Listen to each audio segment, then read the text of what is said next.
Akhirnya Allah bilang, dan itu didawuhkan juga oleh Rasulullah SAW, tuba liman amana bi walam yaroni.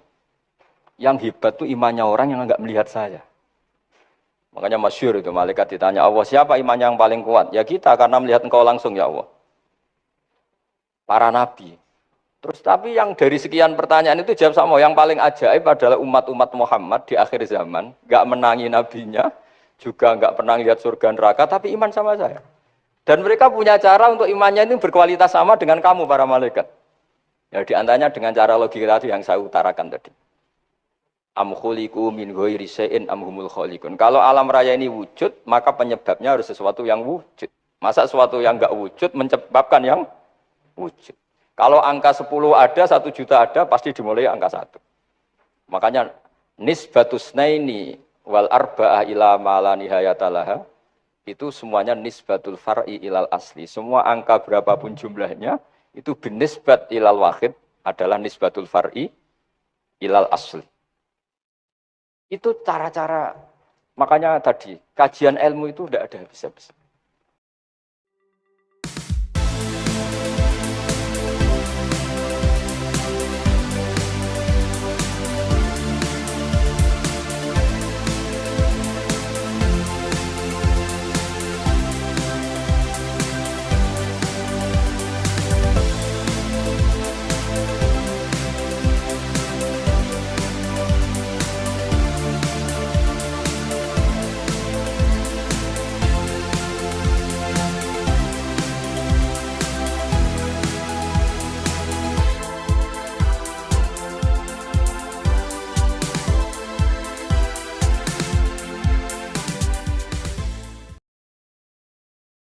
Assalamualaikum warahmatullahi wabarakatuh. Bismillahirrahmanirrahim. Tabarakalladzi nazzalal furqana ala 'abdihi liyakuna lil 'alamin nadhira. Allahumma shalli wa sallim ala habibika Mustafa Muhammadin wa ala alihi wa sahbihi asmain. Nama ba'du. Yang sangat kita hormati bersama ini ada Bapak Rektor, ada Bapak On, Bapak Rohidin, semua wakil rektor, semua yang ada di sini dan semua muhibbin, semua pecinta ngaji yang saya hormati. Meneruskan ngaji yang sempat tertunda sudah beberapa kali. Saya memang termasuk orang yang sangat menekuni ilmu seperti yang dikatakan Pak Fathul Wahid lagi. Dikatakan lagi berkali-kali bahwa memang penelitian itu saya berkali-kali bilang tidak harus orang-orang pinter banget sebetulnya, karena perangkat yang disediakan Allah ini juga menyediakan untuk orang-orang bodoh. Dan itu hikmah terbesar dari Islam. Jadi Islam ini bisa difahami orang pinter juga oleh orang-orang yang enggak pinter. Saya punya kenangan tentang ilmu astronomi. Kita belajar falak itu jelimet Pak Fathul Wahid, jelimet sekali. Ketika ada perdebatan misalnya awal Ramadan itu Ahad sama Senin. Sama lagi misalnya Ahad, Minggu sama Senin. Karena kita ini di pesantren kalau bilang Minggu itu kadang dilarang, harus bilang Ahad. Apalagi kiainya Pak Fathul Wahid di Kudus, Kiai Turehan itu fanatik, itu enggak boleh orang bilang Minggu, harus bilang Ahad. Yang lucu itu ada seorang kiai yang sangat fanatik terhadap Islam, itu enggak mau kalendernya ditulis kenaikan wafat Isa Al-Masih. Karena keyakinan umat Islam bukan Isa yang wafat tapi Sibeh Isa. Itu di kalender Kudus kan wafatnya dalam kurung Sibeh Isa. Ya, yang menyerupai Isa. Jadi saking fanatiknya tetap menulis sesuai keyakinan. Saya teruskan. Orang kadang bilang begini, cara orang yang tidak mendalami ilmu. Sama-sama kiai, sama-sama ormas Islam kok beda awal Ramadan. Sehingga jadi debat Ahad atau Minggu sama Senin. Saya punya mak-mak ya, kalau orang sepuh itu yang dulu ikut buyut saya. Jadi saya ini generasi kelima, itu orang itu muammar, ditakdir umurnya panjang. Itu bilang gini, Gus, sebetulnya untuk tahu kalender yang benar mana itu gampang katanya. Cari tanggal 15, nanti kelihatan siapa yang salah. Ternyata betul, kalau dihitung Ahad, nanti 15-nya misalnya jatuh hari apa, Nanti kelihatan ternyata pas yang dikatakan 15 versi Ahad itu bulan belum purnama. Purnamanya itu di versi mereka yang tanggal 16. Berarti benar mana? Yang Senin kan? Tapi yang versi Senin ternyata betul pas 15 pas purnama.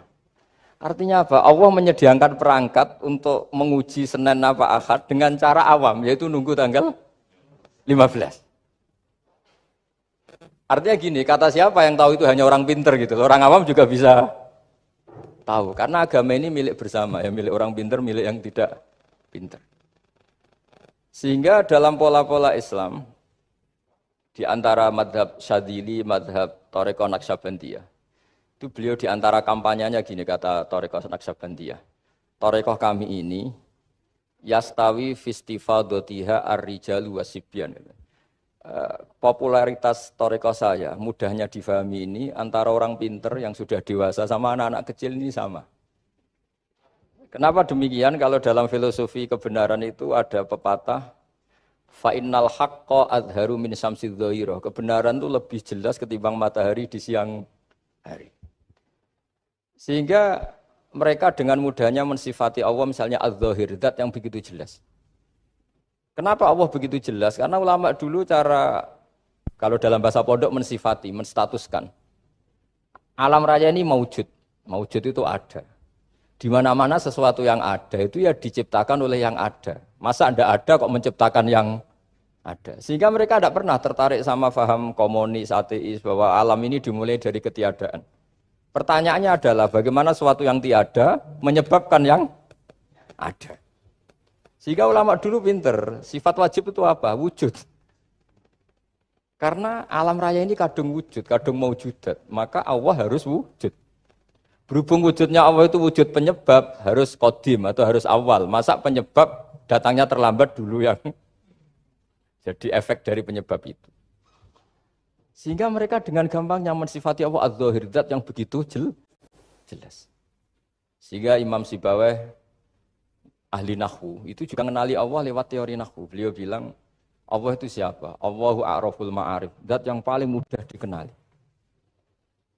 Nah sehingga tadi seperti yang dikatakan Pak Rektor, sebetulnya perangkat ilmu seperti tadi menemukan bulan itu diantaranya ditemukan kalau bulan tuh nggak rata itu ya lewat teori gambar karena sekian jarak punya akibat sekian, punya misalnya kita melihat gunung kelihatannya indah, padahal di situ ya ada lubangnya, ada pohon yang tertebang, ada pemandangan yang enggak indah, tapi gara-gara dilihat dari jauh semuanya indah.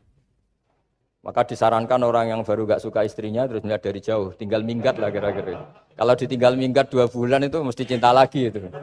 Kan fungsinya baru kelihatan itu. Tapi kalau dekat terus tuh mesti sama neknya lah kira-kira gitu, sama mangkelnya. Sehingga itu ya dipakai teori juga dalam silaturahim. Di agama terkenal ada pepatah zuruhibban tasdad hubban. Jadi ya jangan sering ketemu, nanti kamu gampang cinta. Kalau sering ketemu ya gampang bosen lah kira-kira seperti itu. Nah, kemudian teori-teori awam ini dikembangkan.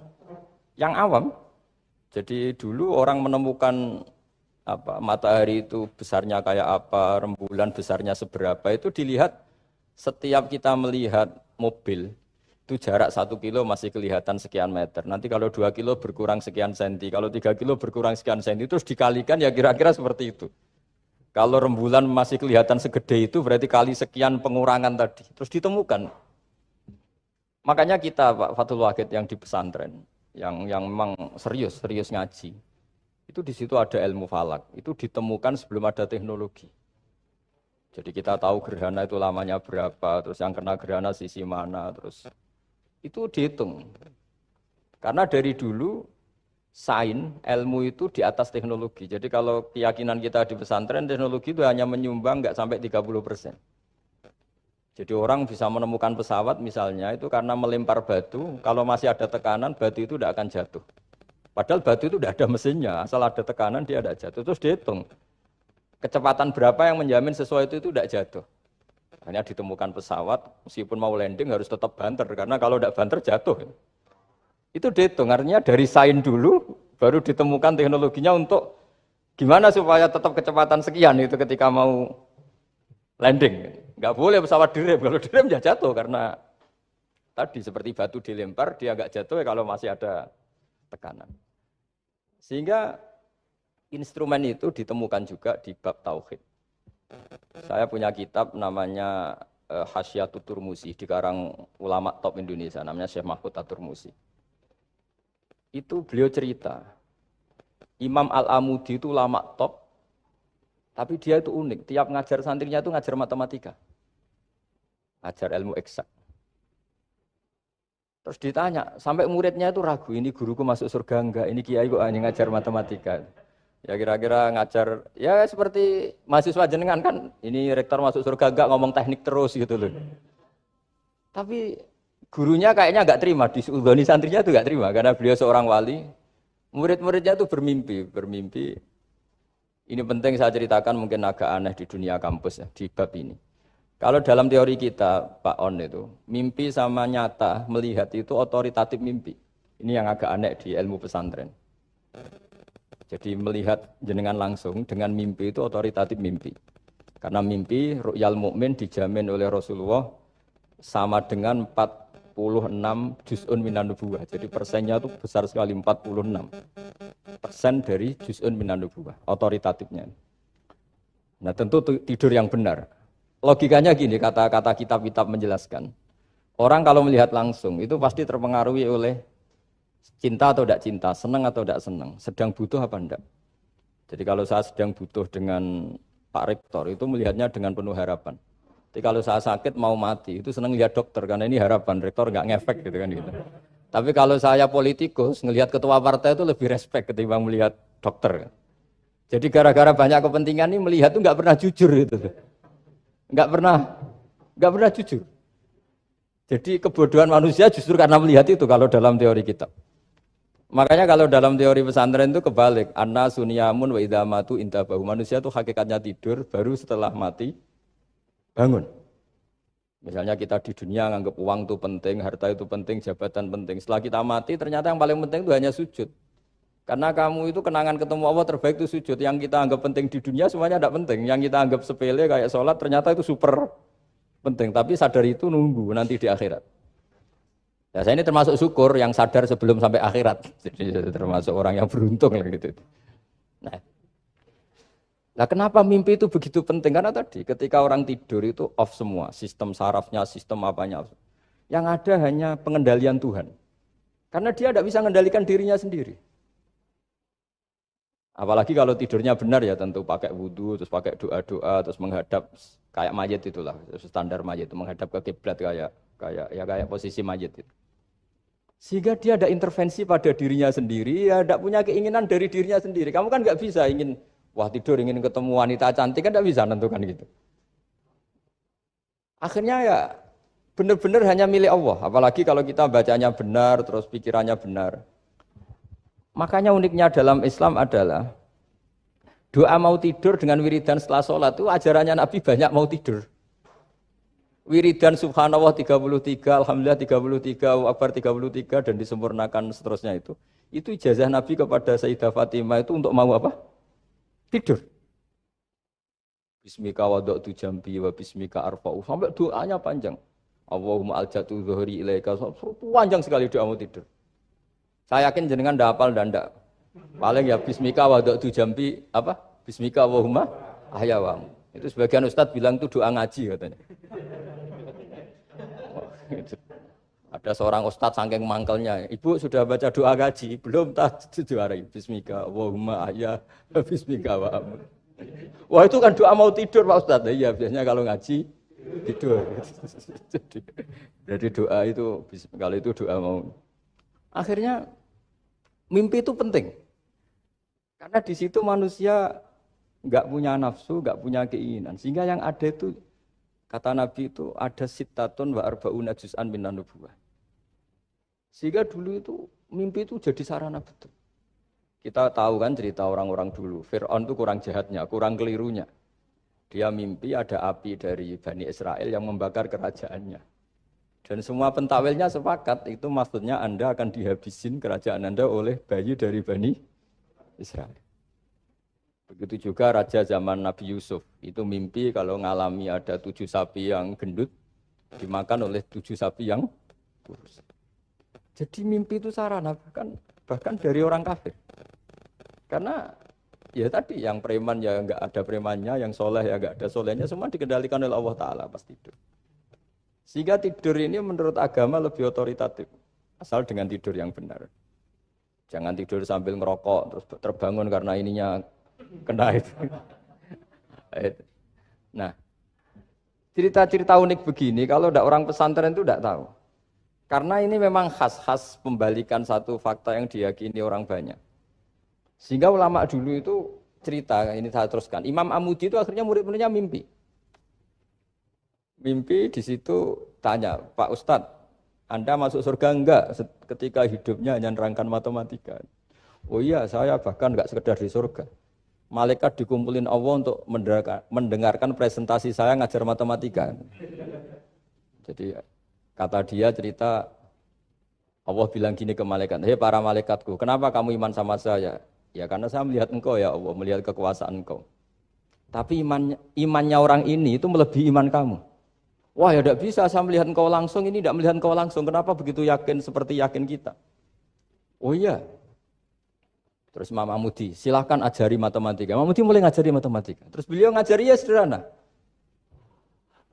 Angka 2, 3, sampai ribuan, sampai jutaan. Itu bin nisbat ilal wahid, nisbatun wahidah. Yaitu nisbatul far'i ilal asli. Hanya ngajar itu dok. Dunia ini apapun banyaknya variannya, apapun banyak makhluknya. Itu semuanya adalah nisbatul far'i ilal asli. Angka 2 ya cabangnya 1, 1 juta ya cabangnya 1. Semua itu dimulai dari 1. Jadi di mana-mana hitungan itu dimulai dari 1. Dan 1 ini harus ada, yaitu Tuhan. Matematika akhirnya malaikat, wah keren juga maksudnya. Keren juga maksudnya. Akhirnya Allah bilang, dan itu didawuhkan juga oleh Rasulullah SAW, tuba liman amana bi walam yaroni. Yang hebat itu imannya orang yang enggak melihat saya. Makanya masyhur itu malaikat ditanya Allah, siapa imannya yang paling kuat? Ya kita karena melihat engkau langsung ya Allah. Para nabi. Terus tapi yang dari sekian pertanyaan itu jawab sama, yang paling ajaib adalah umat-umat Muhammad di akhir zaman, enggak menangi nabinya, juga enggak pernah lihat surga neraka, tapi iman sama saya. Dan mereka punya cara untuk imannya itu berkualitas sama dengan kamu para malaikat. Ya diantaranya dengan cara logika tadi yang saya utarakan tadi.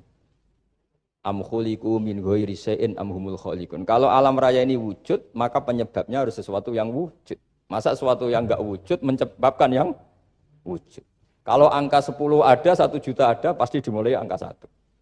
Makanya nisbatusnaini wal arba'ah ila ma la nihayatalaha itu semuanya nisbatul far'i ilal asli. Semua angka berapapun jumlahnya itu binisbat ilal wahid adalah nisbatul far'i ilal asli. Itu cara-cara, makanya tadi kajian ilmu itu tidak ada habis-habis. Makanya perasaan saya itu kemungkinan orang Islam jadi ateis itu kecil, Pak Fathul Wahid. Saya punya kitab, ini saya ulang lagi, kitab calon wali. Kenapa saya sering cerita wali? Kalau di kampus itu kan orang inginnya ya jadi dekan, jadi rektor, atau jadi menteri lah kira-kira gitu. Kalau di pesantren orang itu cita-citanya satu, ingin jadi wali. Ya, supaya majelis ini barokah, saya tidak perlu cerita dunia kampus. Kalau ceritakan corong Jawa nguyai segoro lah. Bongso keinginan gitu kan tidak selera saya, juga ada dunia saya. Supaya sampai dapat ilmu ya saya cerita dunia. Itu kitab, saya punya kitab calon wali lah kira-kira, atau wali sudah wali top, namanya kitab Tasbidul Fuad, karangannya Sayyid Abdul Al-Haddad. Itu beliau cerita, di antara ceritanya itu unik, kata beliau begini, saya itu tidak khawatir orang Islam jadi murtad, apalagi jadi ateis, karena kalimat la ilaha illallah itu sahlatun qoribah, kalimat yang mudah sekali. Sehingga saya tidak khawatir orang Islam yang ketemu orang ateis, ketemu orang macam-macam. Asal diajari kalimat ini secara benar. Terus beliau cerita, yang saya takut tuh mereka masalah perempuan dan harta. Kalau iman kayaknya enggak. Singkat cerita, yaitu di kitab seperti itu. Singkat cerita, saya ketemu banyak orang yang kuliah di McGill atau kuliah di Amerika, di Jerman, mungkin di Norwegia, di mana-mana, di Australia. Dan ketemu teman-teman yang di Korea Selatan juga. Mereka itu orang kebanyakan yang nyuwun sewu enggak keluarga kiai, tapi mereka enggak ada yang enggak tetap iman. Ketika saya tanya, kenapa Anda tetap iman? Padahal ada beberapa negara yang lebih stabil, lebih makmur dibanding negara yang mengklaim sebagai negara Islam. Itu cara berpikir ya sederhana. Enggak lah Gus, kayaknya kok Tuhan kok ada tanggal lahirnya, enggak lah, kayaknya yang namanya Tuhan tuh ya awal lah. Masa pencipta langit bumi dituhani orang yang lahirnya di bumi, kayak enggak lah kayaknya. Jadi ya berpikir sederhana. Padahal ya kurang ajarnya Masya Allah. Anak ini ya dugem ya macam-macam, tapi kalau ditanya disuruh yang lain enggak mau dia. Enggak lah, kayak yang benar tetap Islam. Karena kalimat ini, yaitu tadi eksistensi Tuhan, tadi eksistensi Allah itu, la ilaha illallah itu kalimatun sahlah, kalimatun qoribah, kalimah yang begitu mudah difahami. Kenapa mudah difahami? Misalnya kita ngaji. Tuhan itu siapa? Yang menciptakan langit dan bumi. Dengan misalnya perbandingan Tuhan itu siapa? Yang lahir di bumi tahun sekian. Enak mana cara kita menerima itu? Kan keren yang menciptakan langit dan bumi. Tuhan itu siapa? Yang ada sebelum langit dan bumi. Dengan misalnya Tuhan adalah yang lahir di bumi. Keren mana? Nah, bayangkan kalau kita punya Tuhan Fir'aun. Sudah mati jadi tontonan kan, terus gak keren maksudnya punya Tuhan kok seperti itu. Nah ini yang katanya Syekh Abdul Haddad, kalimat ini sahlatun qoribah. Sehingga kalimat ini pula yang kita dilatih, la ilaha illallah kalimatu haqqin alaiha nahya wa alaiha namut wa alaiha nub'ats atau wa biha nub'ats insyaallah taala minal aminin. Nah, saya sebetulnya tadi datang itu tidak ingin menjelaskan ini, tapi tadi kata Pak Fathul Wahid, ilmu itu kalau dikaji tambah hari tambah mudah, karena perangkat untuk menemukan bulan itu misalnya nggak rata itu gampang sekali. Pakai teori pemandangan ya bisa, pakai teori gambar juga bisa. Kalau teori pemandangan tadi, kalau kita bisa melihat mobil 2 meter masih kelihatan 2 meter, itu dengan jarak berapa masih orisinil seperti itu. Tambah jauh, tambah tidak kelihatan, tambah jauh, tambah. Nah ternyata setelah 5 kilo misalnya tidak kelihatan. Berarti untuk jumlah 2 meter hilang per 5 kilo. Nah berarti kalau bulan masih kelihatan segitu, berarti jarak kita dan bulan kira-kira sekian ribu kilo. Itu bisa dihitung, itu tanpa teknologi. Makanya sebetulnya teknologi itu nyumbang itu nggak sampai 30%. Yang paling banyak ya sains tadi, pengetahuan itu yang kayak tadi orang menemukan pesawat, itu kontribusi terbesar tetap pengetahuan. Misalnya pesawat dari bahan ini kalau kecepatan sekian kena angin pecah enggak? Tetap pengetahuan yang menopang itu. Teknologi kan paling mengantar supaya pesawat kecepatan sekian didorong mesin sekian dengan apa begitu. Nah, pesantren seperti kita ya, saya ini dididik Mbah Mun, dididik bapak saya, buyut-buyut saya, kiai. Itu sekali alim, yang alim betulan, itu ya alim betul. Ya karena memang yang repot nih yang agak-agak dukun itu ya ribet itu. Penting rambutnya gondrong, terus terkenal gak pernah mandi, terus nanti ada orang tertentu tertarik minta doa. Ini yang ribet ini, susah ini sertifikasinya susah ini karena. Tapi kalau kita ini di pesantren yang cara sertifikasinya jelas. Jadi berani jadi Gus harus bisa baca Mu'in gitu, berani jadi Kiai harus bisa baca Wahab. Aturan mainnya jelas kalau di ini. Yang repot tuh yang sebagian itu aturan mainnya tidak jelas. Terus promosinya itu pernah datangi menteri loh, pernah datangi, wah ya ribet kalau ukuran keren tuh didatangi apa? Menteri atau pejabat. Saya teruskan ya, karena ilmu itu harus menyelamatkan kita sampai di depan Allah Subhanahu wa Ta'ala. Nah, ketika kita menyifati Allah itu az-zahir, zat yang begitu jelas. Itu kalau kita kan kok begitu jelas padahal nggak bisa dilihat, terus kita sendiri tidak pernah melihat. Tapi eksistensi Tuhan sebagai Tuhan, yaitu al-wajibil wujud, itu jelas sekali karena nggak mungkin suatu yang wujud diciptakan oleh yang tidak wujud. Kenapa harus awal? Masa pencipta datangnya terlambat? Terus juga harus bakok itu abadi atau al-akhir kalau dalam bahasa Quran. Masa zat yang superior kemudian kalah sama yang diciptakan. Berarti nanti ada kekuatan besar yang mengalahkan Tuhan. Ya kan ya aneh, kekuatan ini dalam kendalinya kemudian Allah kalah kan tidak mungkin. Makanya disebut al-akhir. Allah pasti tidak ada yang mengalahkan. Terus diantaranya lagi disebut qiyamuhu binafsihi. Kalau dalam bahasa Quran disebut al-qayyum. Zat yang berdiri sendiri. Enggak boleh Tuhan butuh yang lain. Kalau butuh yang lain berarti bergantung pada yang lain. Dan enggak usah jadi Tuhan lah kalau masih butuh yang lain. Sehingga karena kekuatan ini, saya ulang lagi, karena kekuatan ini, ketika anak-anak mahasiswa kuliah di Jerman atau di Swiss, di negara-negara yang lebih bahagia ketimbang negara yang mayoritas Muslim, itu mungkin mereka tertarik sama sistem negara itu karena ada jaminan sosial ini. Tapi nggak pernah tertarik sama Tuhannya negara itu. Karena dihitung-hitung tadi Tuhannya mesti keren kita gitu. Jadi, nah ini cerita ke saya Abdul Haddad. Kata saya Abdul Haddad, kamu tidak usah khawatir lah umat Islam murtad atau jadi ateis gitu. Karena penjelasan tauhid Islam itu begitu jelas. Jadi by design manusia itu pasti nerima tauhid kira-kira gitu. Jadi ini pentingnya adz-dzahir. Jadi Allah itu begitu apa? Jelas. Tapi Allah juga mensifati dirinya al-batin. Nah, al-batin itu gak mudah dikenali. Kenapa?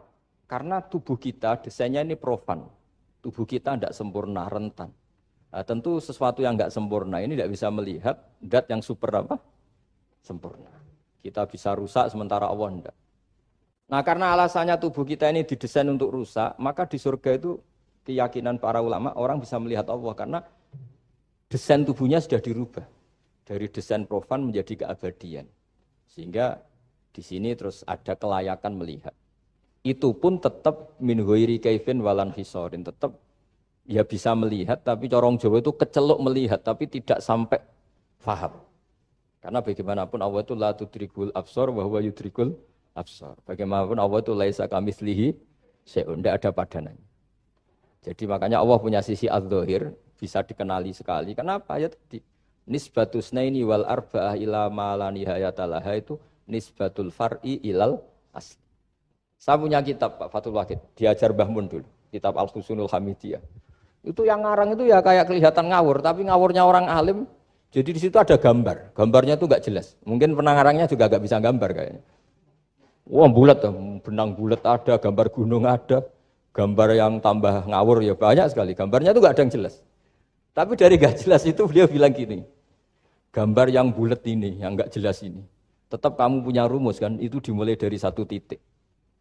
Mau gambar gedung tingkat 5, mau gambar hutan ada harimaunya, tetap dimulai dari satu titik. Ya alam raya ya seperti itu, mau ada Mars, cek mau ada Jupiter, kayak tetap dimulai dari situ titik. Nah ini namanya nuqtatul wujud, titik kewujudan, yaitu Allah Subhanahu wa Ta'ala. Sehingga ketika kita ngaji, ketika di pesantren dulu, penjelasannya adalah Al-Quran maknanya dipadatkan di Fatihah, Fatihah dipadatkan di Bismillah, katanya Bismillah dipadatkan di titiknya ba. Nah titik ba ini dianggap titik awal wujud, bi kana makana wa bi yakunu ma yakun. Kira-kira Allah mentitahkan karena saya semuanya yang ada, dan karena saya yang mau ada bisa saya adakan. Itu sirinya lah. Jadi menerangkan tauhid itu pakai gambar. Gambarnya keliru sekali lah kalau dalam orang seni mesti melihat gak seni itu.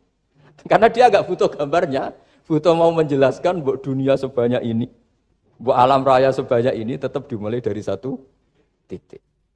Nah, sehingga di sini ada tauhid qul huwallahu ahad, Allahus samad, tak terus ya.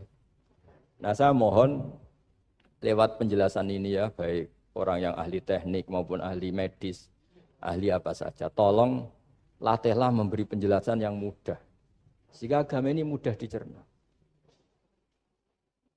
Sehingga kalau ini dijelaskan cara mudah, beragama itu jadi gampang. Makanya ciri utama agamanya orang-orang baik itu satu, man radiya billahi robba. Radiya itu senang banget. Kenapa senang banget? Karena memang agama ini nyaman, indah. Jadi datang dengan kebenaran yang mudah dicerna. Coba kalau agama ini datang dengan cara misalnya gini, kamu harus menuhankan ini. Dan kita tahu itu lahirnya di bumi. Kan ada yang ganjel. Kok Tuhan sama buminya dulu buminya ini gimana ini? Kan pusing. Bu Anda profesor nggak bisa jawab itu. Tapi kalau Tuhan itu adalah yang ada sebelum langit dan bumi kan. Ya iyalah, masa Tuhan terlambat datangnya kan terus enak gitu, menerimanya itu. Makanya di antara kekalahan Fir'aun berdebat, ya Nabi Musa ya Nabi lah, juga proses ya. Nabi Musa ketika ditanya Fir'aun, wa ma rabbul alamin, Tuhan kamu itu siapa? Jawabnya Nabi Musa, rabbus samawati wal ardi, yang menuhani langit dan bumi. Itu Fir'aun masih bisa ngeles. Saya jalan-jalan kemana-mana, yang dituhankan saya, berarti yang Tuhan ya saya dong. Ma'alim tulakum min ilahin apa? Ghairi kata Fir'aun. Soal Tuhan kamu di langit, begini kata Fir'aun. Haman dipanggil, Haman bikinkan piramida yang paling tinggi. Saya ingin melihat Tuhannya Musa. Musa bingung kan? Padahal kalau naik piramida nanti Fir'aun pun tidak bisa melihat Allah kan? Wong yang Nabi yang kiai aja gak bisa melihat apalagi Fir'aun. Padahal celakanya ketika dia tidak melihat Allah, dia akan mengatakan Allah itu tidak ada, ribet kan? Itu penjelasan tentang Tuhan yang sebetulnya sudah absolut lah. Rabbus samawati wal ardi, Tuhannya langit dan bumi. Tapi itu enggak ngefek, di perdebatan enggak ngefek. Yang ngefek adalah ketika Musa bilang gini, Rabbukum wa rabbu abaikumul awwalin. Sing nuhani buyutem. Wah kaget pengawal-pengawalnya langsung do iman meskipun secara siron, secara rahasia.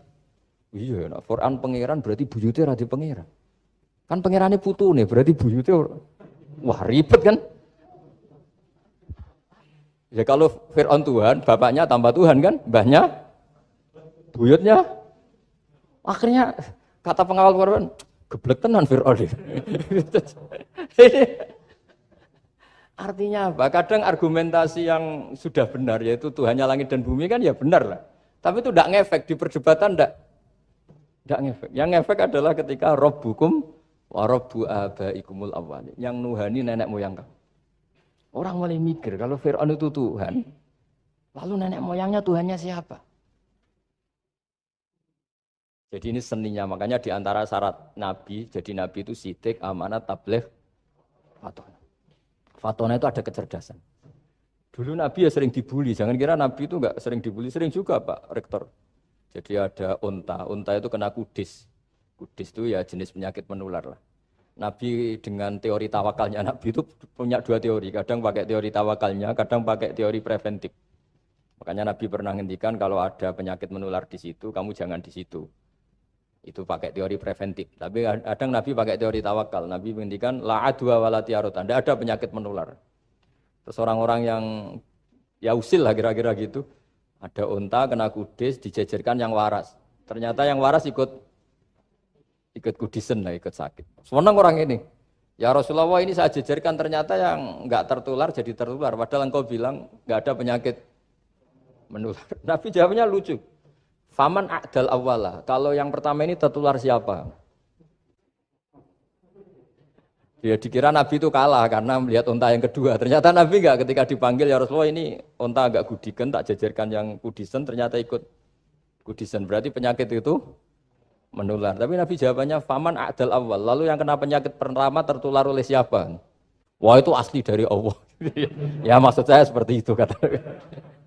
Nah itu yang dikatakan fatona. Jadi Nabi itu harus punya sifat apa? Fatona. Karena dengan kecerdasan itu Nabi bisa berargumentasi. Kayak tadi. Ketika Fir'aun dikatakan Allah yang menuhani langit dan bumi, Fir'aun masih mengklaim dia Tuhan. Karena di mana-mana dia dituhankan. Tapi ketika diingatkan bahwa kamu anak seorang manusia, punya bapak, punya kakek, punya buyut, punya canggah kalau bahasa Jawa. Lalu kalau kamu yang Tuhan, dan Tuhan dimulai Anda, lalu mbah-mbah kamu Tuhannya siapa? Gak bisa jawab kan? Akhirnya banyak punggawa yang saat itu iman. Jadi iman itu bisa menghunjam kepada siapa saja termasuk yang orang-orang topnya Fir'aun. Sehingga ketika Fir'aun rapat Musa harus dibunuh besok, tangkap besok. Sebagian mereka itu membocorkan informasi itu. Datang ke Musa, tadi malam kita ikut rapat, keputusannya Anda dibunuh, maka larilah kamu. Itu barokahnya iman. Artinya ya karena logika Musa lebih masuk akal, ya mereka lebih percaya sama Musa. Tapi gara-gara profesi ya tetap kerja, dan yang mulai ribet tuh. Ya mulai ribet. Jadi makanya kamu jangan tanya, kaifa hukmul mukmin sing yukhfi imanahu, bagaimana hukumnya orang mukmin yang menyembunyikan imannya demi aman. Ya tidak usah kamu jawab. Kalau kamu jawab boleh, ini kok kayak pecundang. Kamu jawab haram, pernah terjadi itu. Wa qala rajulun mu'minum min ali fir'auna yaktumu iman. Ini khazanah ya. Jadi saya mohon mengkaji Islam itu harus dengan sisi-sisi yang bisa difahami orang pinter juga orang bodoh. Kata Imam Ghazali banyak itu. Karena hadatin itu harus difahami orang pinter juga orang bodoh. Terus contoh yang paling populer tentu sering saya utarakan masalah iddah. Iddahnya orang terceraikan itu 3 kali masa suci. Kalau menurut Abu Hanifah 3 kali masa haid. Orang pinter tahulah kalau perempuan sedang haid, menstruasi pasti sedang tidak hamil. Sehingga kalau dia sudah haid 3 kali ada kepastian tidak hamil. Kalau tidak hamil artinya apa? Enggak ada sperma dari zaut awal, suami pertama yang jadi anak dia. Padahal tujuan iddah adalah nanti kalau di hubungan suami istri sama suami kedua, jelas anaknya suami kedua.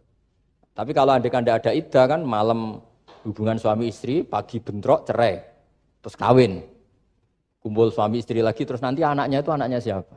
Kan nggak jelas. Kalau sampean bisa klaim lewat DNA, DNA juga mungkin secara ilmu objektif Pak Rektor, masalahnya juga bisa disuap kan? Saya sering dibantah orang-orang itu. Wah Gus DNA itu otoritatif karena gini-gini nggak mungkin bohong kamu. Ya DNA-nya nggak bohong, pegawainya bisa disuap kan? Kayak nggak tahu manusia apa nggak tahu Indonesia nggak tahu terus. Itu yang sensitif itu yang mulai wilayah sensitif itu. Nggak tahu manusia apa kayak nggak tahu Indonesia. Manusia aja ya sudah. Berarti Anda sangat nasionalis. Jadi ribet kan? Maka dianjurkan ada iddah. Dengan iddah selesai berarti benar-benar perempuan ini baru atur rohmi, rahimnya steril dari unsur mani zaut awal. Dan kalau 3 kali masa suci itu artinya apa? Kira-kira 3 bulan. Kira-kira ya. Wal mutallaqatu yatarabbasna bi anfusina salah satu apa? Quru. Pertanyaannya kalau 3 bulan, andai kan tidak pakai teori ilmiah, menstruasi itu sudah teori ilmiah. Ada yang tanya ke saya, Gus kenapa harus sampai 3 kali, padahal menstruasi pertama pasti sudah ada hamil.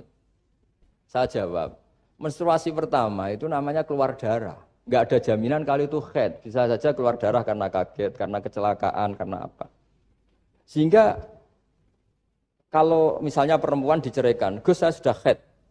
Yang jamin kalau itu haid siapa? Maksudnya keluar darah dengan makna tidak hamil. Bisa saja keluar darah kali ini faktor kaget ya, atau faktor kecelakaan. Tapi kalau sampai 3 bulan, karena per bulan haid sekali, itu meskipun haidnya keliru, haid keliru itu misalnya sebetulnya itu enggak darah haid, tapi darah penyakit, istikhathah, kan tetap kelihatan. Masa 3 bulan enggak bleeding joro-joro? Kan mesti bentuknya tubuh sudah berubah. Artinya kata ulama-ulama, agama ini enggak bisa hanya mengacu ilmu. Kalau mengacu ilmu, haid sekali sudah cukup. Tapi kenapa harus 3? Karena itu 3 kali, orang awam tahu semua kalau itu sedang hamil atau tidak hamil. 3 bulan dari dicerai kan kelihatan kalau hamil ya bentuk tubuhnya sudah rubah, kalau enggak. Intinya agama ini harus agama yang mudah difahami orang pinter, juga difahami orang yang tidak pinter. Kayak tadi bulan tadi, saya juga gak ngira kalau orang goblok jadi pinter itu. Jadi ini cerita ya, jadi supaya kita meskipun di lembaga kampus, di lembaga modern, jangan lupa tradisi-tradisi kebodohan ya diabadikan lah kira-kira itu, karena bodoh kadang ya penting. Makanya kalau cerita di dunia wali itu kacau, Anda boleh gak nerima cerita ini, tapi Anda harus percaya kalau kekuasaan Allah itu tidak terbatas. Kenapa orang Madura begitu mencintai kiai? Sebetulnya niatnya ya agak baik, tapi ya baik, nggak baik tapi baik. Ada santri itu Madura, dia saking percaya sama kiai itu ya khidmah, bikin teh, masakan kiai, mijitin kiai, pokoknya waktunya diberikan semua untuk kiai. Dan dia nggak pernah ikut ujian, apalagi ujian kelulusan disertasi dokter nggak pernah dia. Kalau sekolah nggak pernah ikut ujian. Sudah ya saya ridho jadi orang bodoh, sementing ikut jenengan. Suatu saat orang ini mati, kiainya tuh pusing, waduh mati. Ini di dalam alam mimpi itu, kamu boleh gak percaya, gak wajib percaya memang. Ini kan ada akidah, jadi gak wajib percaya. Ditanya sama malaikat, Marabbuka, Tuhan kamu siapa? Jawabannya lucu, malaikat kamu itu gimana? Di mana-mana tanya sama orang pinter, orang bodoh kok kamu tanya? Pusing kan malaikatnya.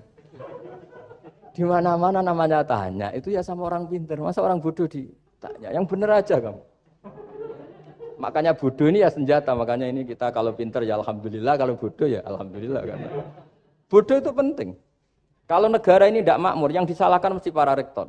Gunanya apa ada rektor kalau nggak solusi bagi bangsa ini? Orang bodoh pasti nggak disalahkan kan? Nanti kalau ada hisab, kenapa Indonesia carut marut? Yang dipanggil Allah itu menteri rektor, pasti itu. Apa kontribusi Anda sebagai orang pinter, sebagai profesor, sebagai orang bodoh aman? Santai, nggak kena panggilan kan? Karena ada harus bertanggung jawab. Akhirnya terus malaikat tanya, lalu yang pinter siapa? Yang di atas itu, kiainya yang nalkin itu, yang di atas itu. Walhasil kiainya itu karena wali itu dengar. Ya wile cung bodoh kok terus nganti wis mati. bodoh kok kamu bawa sampai mati. Jadi kadang orang bodoh itu ya pinter tadi, malaikat tuh kamu itu gimana? Di mana-mana tanya itu ya sama orang pinter. Orang bodoh kok kamu tanya. Ya, ribet kan kalau sudah ketemu seperti itu. Dan Nabi juga sering ngalami dialek sama orang bodoh. Kadang Nabi yang ngalah, kadang logikanya orang bodoh itu lebih gampang. Itu ada orang pencari dop itu semacam kayak biawak ya. Tapi tidak biawak, kayak semacam biawak. Itu ketemu Nabi, kamu tahu kalau saya ini Rasulullah? Tidak tahu ya. Ya kamu harus iman kalau saya ini Rasulullah. Hatta yu'mina laka hadad dop. Ya kalau hewan ini iman sama kamu ya saya iman. Ribet kan ukurannya itu. Waduh, untung Nabi betul. Terus Nabi tanya, Dop, kamu tahu kalau saya Rasulullah? Terus Dopnya saat itu bisa bicara, asyhadu annaka Rasulullah, terus baru iman. Imannya tanya, kenapa kamu iman sama Rasulullah? Hewan aja tahu kalau dia Nabi, apalagi manusia. Sehingga masyhur itu di acara-acara kita, kalau wadhabbu wal ghazalah yasyadani laka bir risalah. Itu wadhabbu wal ghazalah yasyadani laka bir risalah. Sehingga, nah kekeliruan kita, saya sering ngomong di mana-mana, matur di mana-mana. Masyarakat Indonesia mayoritasnya tetap yang nggak pinter. Orang Islam mayoritas yang nggak pinter. Lalu orang nggak pinter ini diabaikan, sehingga mereka tidak jadi energi yang luar biasa untuk mengawal Islam atau mengawal Indonesia. Itu keliru menurut saya. Menurut saya orang-orang yang nggak pinter pun itu punya nurani. Zaman kita dijajah Belanda, itu tidak semua orang rektor, tidak semua orang profesor, tidak semua orang kiai, tidak semua orang alim. Mereka orang-orang yang nggak terpelajar, tapi tetap tahu caranya melawan apa? Belanda, melawan penjajah. Karena tadi manusia ini diciptakan itu sudah punya pengetahuan. Seperti mukadimah dibaca Pak Rektor, Iqra wa rabbukal akram alladzi 'allama bil qalam 'allamal insana ma lam ya'lam. Jadi bawaan manusia itu akan tahu untuk sesuatu yang perlu diketahui meskipun dia orang bodoh. Saya ulang lagi, meskipun mereka orang apa? Orang bodoh. Ya, di sini ini Islam datang yastawi fistifadatiha fistifadati syariah ar-rijalu wasibyan, bahwa ukuran kebenaran itu adalah siapapun mudah tahu. Bahwa angka 2, angka 3, angka 5 itu adalah far'ul wahid, cabang dari angka 1. Fal aslu huwal wahid, yang asli adalah angka 1. Dan 1 ini harus 1. 0, itu ditemukan untuk setelah ada angka 1, jangan keliru kamu. Tanpa ada angka 1 tidak ada 0, 0 ada gunanya kalau ada 0,1. Misalnya ada orang bilang, tapi kan ada 0,5, tetap saja harus ada angka 1, nggak bisa. Kamu bayangkan 0,5 kan karena ada 1. Artinya apa? Kamu bilang separuh dari 1. Tapi itu pun karena sudah ditemukan aljabar. Makanya kalau dalam matematika Arab, mungkin di sini banyak orang eksak. Kalau matematika Arab itu mudah sekali Pak On. Orang Arab itu nggak mau bilang 2,5. Misalnya zakatnya tijarah itu 2,5. Itu kan kalau kita zaman SD kan garap porogapit. Itu orang Arab nggak mau. Saya pernah cepet-cepetan garap matematika, yang ahli matematika sama saya, itu cepet saya. Karena saya pakai matematika bodoh. Justru itu gampang. Kalau orang Arab cara berpikir gini, kalau bilang 2,5 itu rubu'ul usur. Apa? Rubu'ul usur. Dari rubu'ul usur gini, 1/4 dari 1/10.